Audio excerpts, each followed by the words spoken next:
All right, so you want to know what's happening with commercial real estate in Texas? Mm, Well, we got this email newsletter from Eureka Business Group. okay. It's a brokerage firm down there. I see. And it's like a little window into the current market, right? Yeah. And maybe even like a crystal ball for what's coming next, right? Right. So is this a sign of a true turnaround or just a few lucky breaks? Let's dive in and find out. Yeah.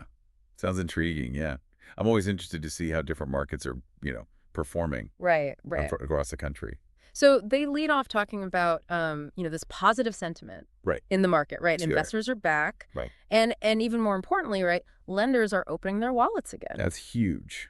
That got my attention right away. Yeah. That's definitely a shift, right? Yeah. Positive sentiment often translates into more deals, higher prices, and a general sense of, optimism. Right. It suggests that people are, seeing potential for growth and are willing to take some risks. But is this just hype or is there something more substantial happening in Texas?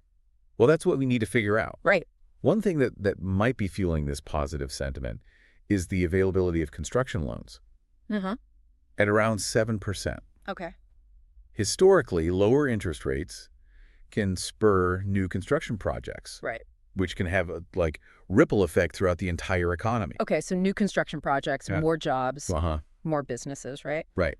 That all sounds good. Yeah. But there are always two sides to every coin, right? Oh, absolutely. What are the potential downsides to this? Good point. Yeah. Lower interest rates can also lead to, overbuilding Right. and inflated asset prices, Uh-huh. creating a bubble that could eventually burst. Right. I mean, we've seen that happen before in real estate cycles. So it's not all sunshine and roses. Exactly. It's important to look beyond the headlines and understand the underlying factors driving these trends. Right. And speaking of headlines, Yeah. the newsletter highlights some interesting listings of the week. Okay. They've got everything from child care centers to Dollar Generals. Which one caught your eye first? Well, the one that really jumped out at me was the Starbucks Okay. with over 40,000 vehicles passing by every single day. Wow. That's a lot of potential customers. That's like location on steroids. Right. Yeah, but I'm curious, even with all that traffic, isn't investing in retail risky these days? Yeah. With, online shopping and all? You're right. Yeah. The retail landscape is definitely changing. Right. But remember, Yeah. Starbucks isn't just any retailer. Right. They have a loyal customer base Uh-huh. and a strong brand. Right. And a high traffic location like this one can still generate, significant foot traffic. Right. Especially if it's, a drive-through. Right. But of course any savvy investor would need to look beyond the traffic count. Okay. They'd want to know about the lease terms, Mm-hmm. the operating costs, Right? and the average sale per customer. Okay.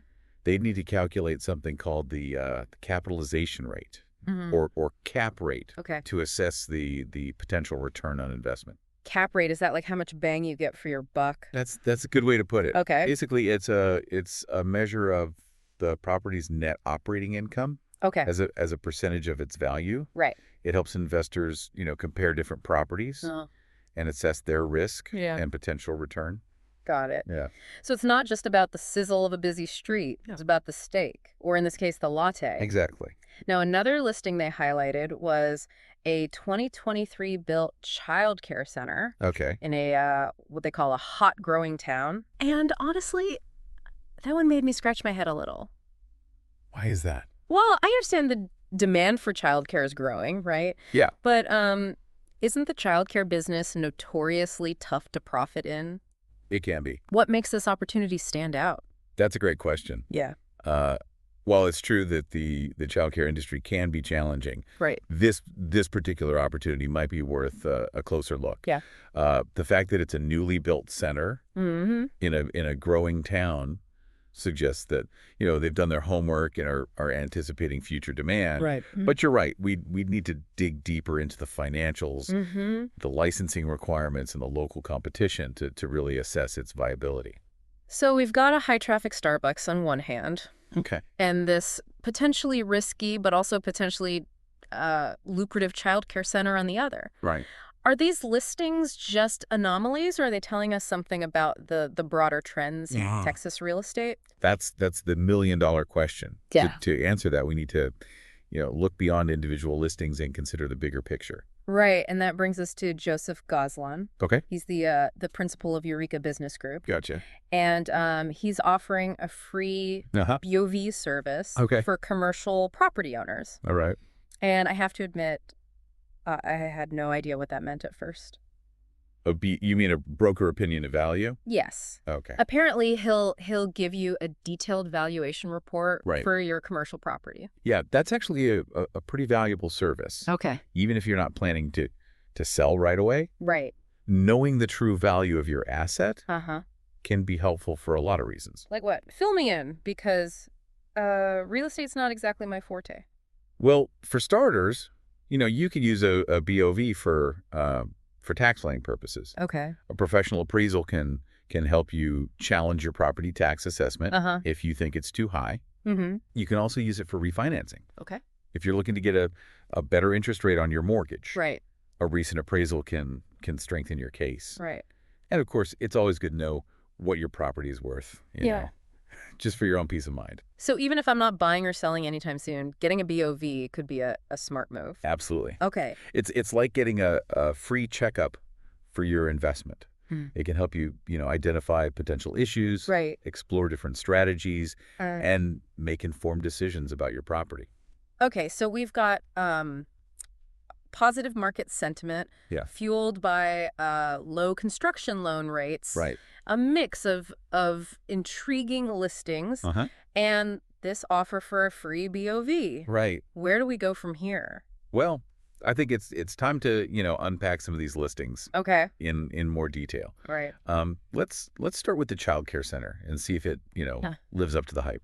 Sounds good to me. All right, so we're back and ready to take a deeper look at this child care center listing. Okay. It's described as a 2023 built 11,113 square foot facility in, you guessed it, a hot growing town. Okay, let's break this down. Okay. The fact that it's newly built is a plus. Right. You're not dealing with outdated infrastructure Right. or potential hidden problems. Right. And a larger facility like this might offer economies of scale, Okay. allowing the operator to potentially generate more revenue Uh-huh. and spread out their fixed costs. That makes sense, but I'm still hung up on this hot growing town thing. Yeah. They throw that phrase around a lot in this newsletter. Right. What makes a town hot and growing? Yeah. In the context of commercial real estate. Well, a few things. Okay. You'd want to see, strong population growth, Mm-hmm. ideally driven by people moving in for jobs or a high quality of life. You'd also look for, robust job creation Right. across diverse industries, not just reliance on, one or two big employers. Got it. And you'd want to see a healthy housing market with, Right. new construction and rising property values. So it's not just about bodies, it's about the right kind of bodies. Right. With jobs and money to spend. Exactly. But even if a town checks all those boxes, Yeah. how does the location of this specific childcare center factor in? That's crucial. Yeah. Ideally, it would be, conveniently located near residential areas. Right. With young families, Huh. maybe close to schools or workplaces. Right, yeah. Easy access and visibility are key for any business. Right. Especially one catering to busy parents. Okay, so we've got a new facility in a potentially thriving town, All right. in a possibly convenient location. But let's not forget, this is the childcare industry we're talking about. Yeah. What are the red flags an investor should watch out for? Kaleni. Okay. First off, what's the competition like? Okay. Are there already, several established childcare centers in the area? Right. Or is this one, filling a gap in the market? Yeah. Oversaturation can really hurt profitability. Right, because even if a town is booming, Yeah. there are only so many kids to go around. Exactly. Yeah. Licensing and regulations. Okay. Every state Uh-huh. and sometimes even individual counties Right. have, specific requirements for childcare centers. Right. Everything from staff to child ratios Right.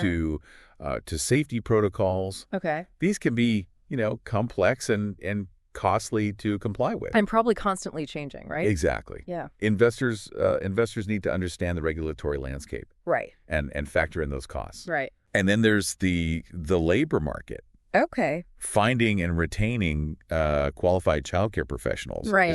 is a huge challenge in this industry. Yeah.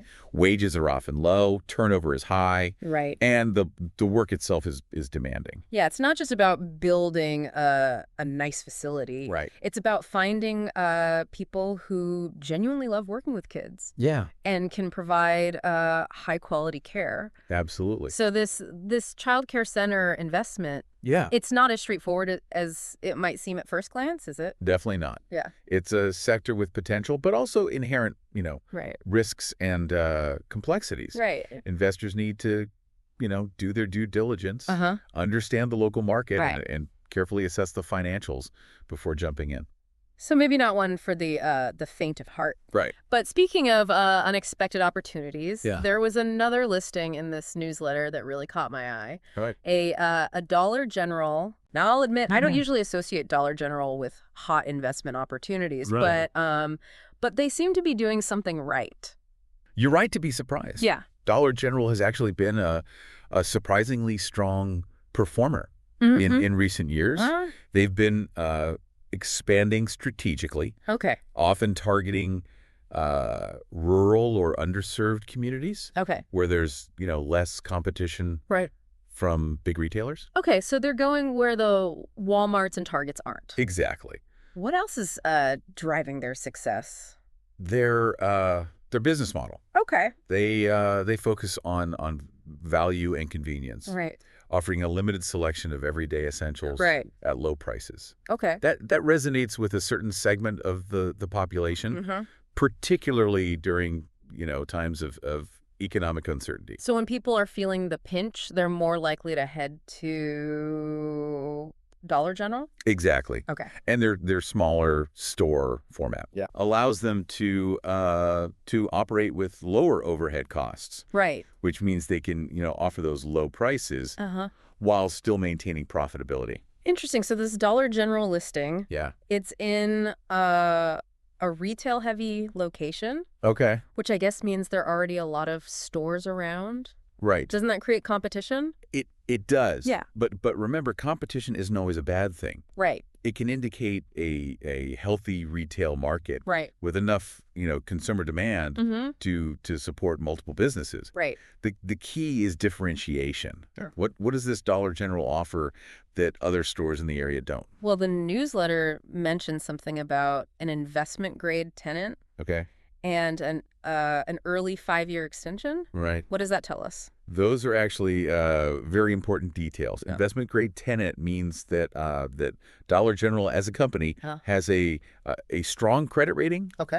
and a proven track record Yeah. Right. of paying their rent on time. Okay. That's a huge plus for an investor Right. as it reduces the risk of vacancy Ah. or late payments. So it's a stable and predictable income stream.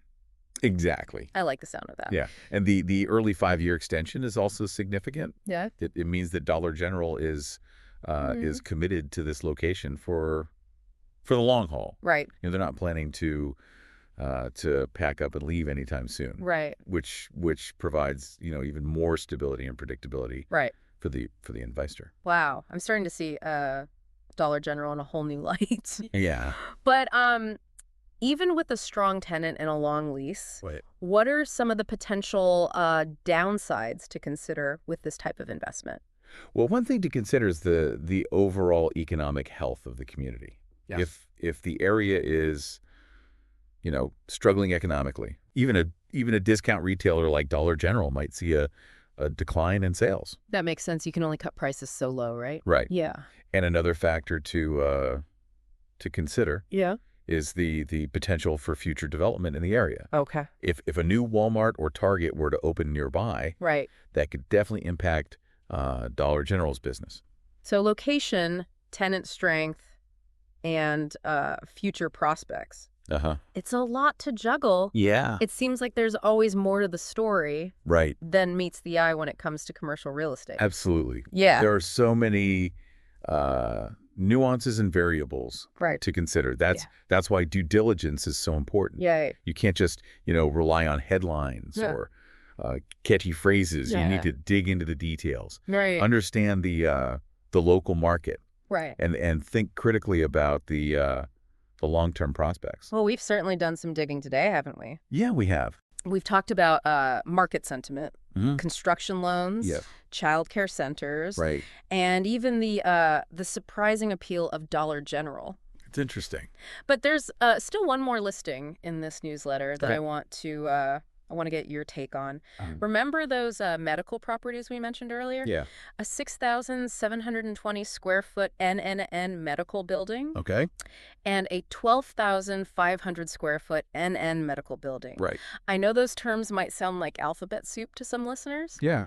But they're actually pretty important in the world of commercial real estate. They are. Can you break it down for us? Sure. NNN stands for triple net lease. Okay. Which means the tenant is responsible for paying not only the rent, but also the property taxes, insurance, and maintenance expenses. So less risk for the landlord. Exactly. That's why these types of leases are often seen as more attractive to investors. They offer a more predictable income stream with fewer surprises. Right. But that also means they typically command a higher rent premium. Okay, so NNN and NN leases can be good for investors. Yeah. But why are medical properties attracting attention in the first place? Well, healthcare is a sector that tends to be resilient. Okay. Even in, economic downturns. Right. People need medical care. Right. Regardless of what's happening in the, stock market. Yeah. And as the population ages, the demand for healthcare services is only going to increase. So it's like a built-in safety net. In a way, yes. Okay. But it's not a guaranteed win. Right. Investors still need to do their homework. Right.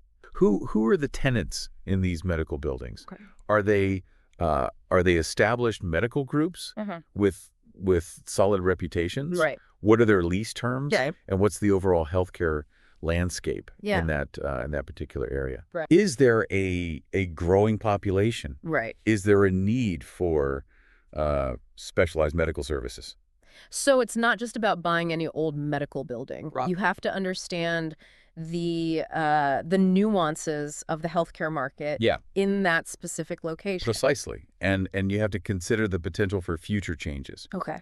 What if a major hospital closes or relocates? Right. What if new technologies, disrupt the way healthcare is delivered? Right. Investors need to, think long term and anticipate potential challenges. That's a lot to wrap your head around. It seems like every property type comes with its own set of complexities and considerations. It definitely does. That's why it's so important to have a knowledgeable team on your side. Right. A good broker, lawyer, and accountant can help you navigate the intricacies of commercial real estate. Yeah. And make informed decisions. Well, we've covered a lot of ground in this deep dive. We have. We've seen a potential shift in the Texas commercial real estate market. Yeah. Promising opportunities and growth, but also inherent risks and complexities. Right. What are your final takeaways for our listeners? I think the biggest takeaway is that due diligence is absolutely essential. Right. Don't get caught up in the hype. Right. Or rely on, catchy phrases. Dig into the details. Right. Understand the local market dynamics. Right. And consider the long-term prospects. Right. And don't be afraid to ask questions. That's great advice. Yeah. And remember, this newsletter from Eureka Business Group gave us a snapshot of the Texas market. Yeah. But real estate is hyper-local. It is. What's happening in Texas might be completely different from what's happening in your own region. Absolutely. The same principles apply. Right. But the local factors will vary widely. Right. So do your research. Yeah. Talk to local experts and understand the trends in your own backyard. And hey, if you're really feeling ambitious, maybe even start your own deep dive into the exciting world of commercial real estate. There you go. Who knows? You might just uncover the next hidden gem. That's the spirit. Always stay curious. Yeah. And never stop learning. Couldn't have said it better myself. Right. Thanks for joining us on this deep dive into Texas commercial real estate. My pleasure. We'll be back soon with more insights and analysis from the world of business and finance. Sounds good. Until then, happy investing.